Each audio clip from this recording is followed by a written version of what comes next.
Hello everyone, in this video we are going to talk about annuities, which is your 8.5 lesson.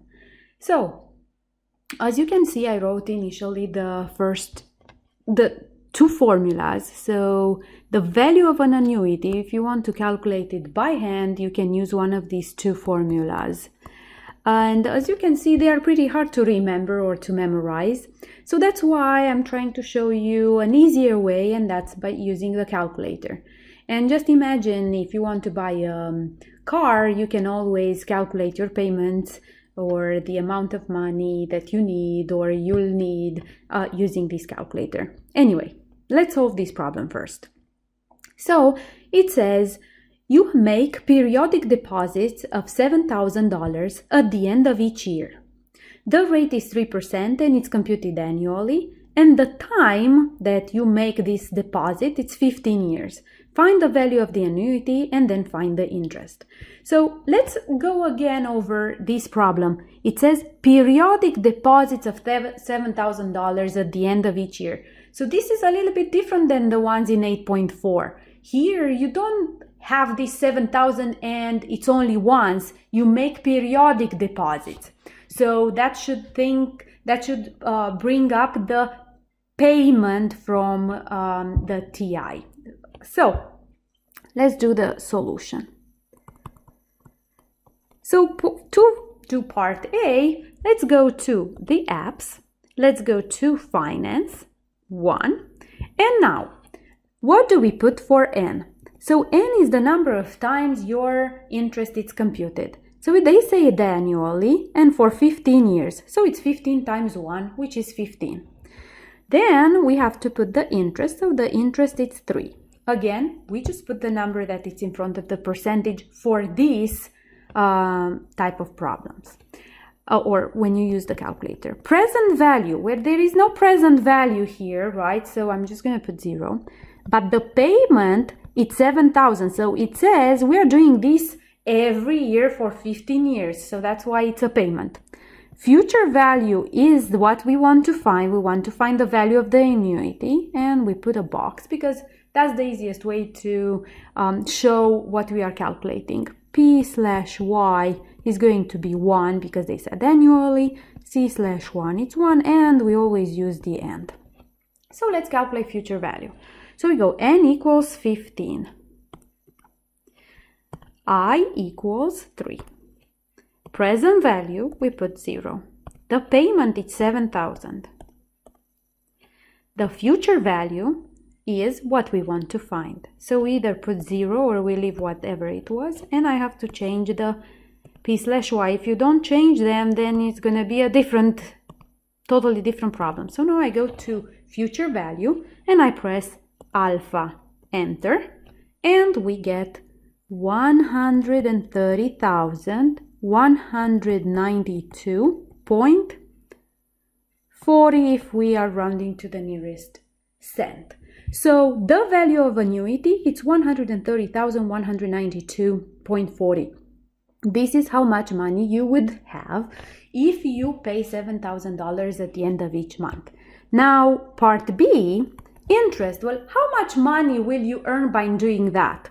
Well, 130,192.40 minus, well, you are paying $7,000 every year for 15 years. So this will give me how much money out of pocket we actually put in that. So let's do this. So I'm going to quit this screen and I'm going to write 130,192.4 minus 7,000 times 15. So then we get 25,192.4 or 0.40. This is the interest that you earn. Okay, let's do another problem. Let's say this time you have periodic deposits of $60 at the end of each month. Your rate is 6% monthly. The time is 35 years. Just imagine you want to create a retirement plan, right? So you open a retirement account and every end of the month you put in that account $60.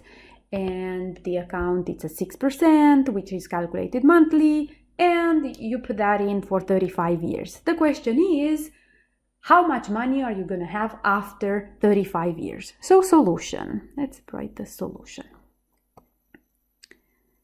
So now, again, this is how I want you to put that in your papers when you turn them in for the test. So second quit, I'm going to go to the apps. I'm going to go to Finance, TVM Solver, and now, what do we put for N? So how many times is this interest computed? Well, it's for 35 years times 12 because it's monthly, right? So every month, so in 1 year is 12 times, in 2 years 24, and so on. So in 35 we multiply those. The interest is 6. The present value, well, there is no present value, but there is a payment. So present value is the lump sum that you have now. This time you don't have a lump sum, you have an amount of money that you are putting every month. So it's a payment. And we want to find the future value. So again, I put it in a box because I want to emphasize what I'm calculating. And then it's computed 12 times in a year. So this becomes 12, and then it's at the end. All the problems we have at the end. So now let's start writing. So 35 times 12. I don't even have to do the computation because the calculator does it for us. The interest is 6. The present value, I leave it 0. The payment is 60. And I want to find the future value, but not before I make these changes with /y and that one. So we go to future value and we press alpha, enter, which is solved.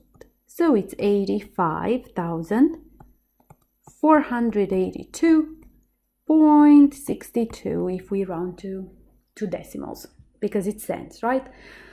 Okay, now it would be interesting to find out how much interest we earned, right? So this 85,482.62 minus, well, we paid $60 for 35 years every month. So we do all these.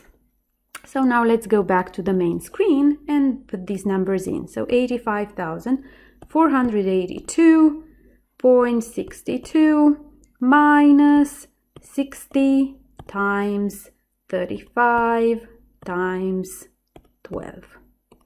Enter, and is 60,282.62. So I think this is a good example that to actually start depositing money in some account with some interest rate so that you have some money put aside on the retirement.